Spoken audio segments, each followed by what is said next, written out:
আজকে আরেকটা আমি জন্মবার অনুযায়ী ইয়ে দিচ্ছি, মানে কার কি শুভ সংকেত আছে, সংকেত মানে চিহ্ন আর কি, কার কি শুভ চিহ্ন আছে সেগুলো বলছি। আপনাদের বার অনুযায়ী আপনারা মনে করুন বা খাতায় নোট ডাউন করে নিন। তো শুরু করি। সোমবার হচ্ছে সূর্য।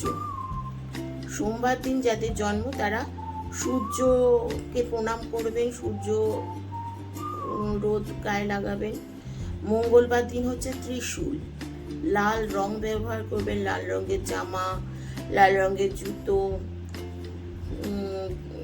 রুমাল, এগুলো তো সবসময় ব্যবহার করবেন। প্লাস ত্রিশূলটা আপনি পকেটে করে নিয়ে যান, পার্সে করে নিয়ে যান, ত্রিশূলটা ব্যবহার করেন। অনেকে গলে দেখবেন পেন্ডেন্টের মন্ত্রও ইউজ করে। বুধবার দিনটা হচ্ছে স্বস্তিক চিহ্ন। বুধবারের লোকেরা স্বস্তিক চিহ্ন ইউজ করবেন।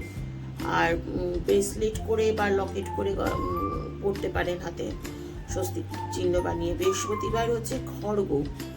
বৃহস্পতিবার দিনকার মা কালী যে খড়গ, ওটা ছোটো আকারে একটা বানিয়ে নিলেন, সেটাও ওরকম প্রেগনেন্ট করে পড়তে পারবেন।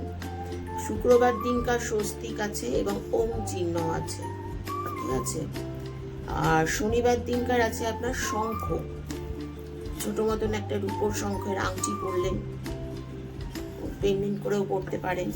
রোববার দিনকার আছে পদ্ম ফুল, সেটাও একইভাবে পরা যায়, ব্রেসলেট করেও পরা যায়।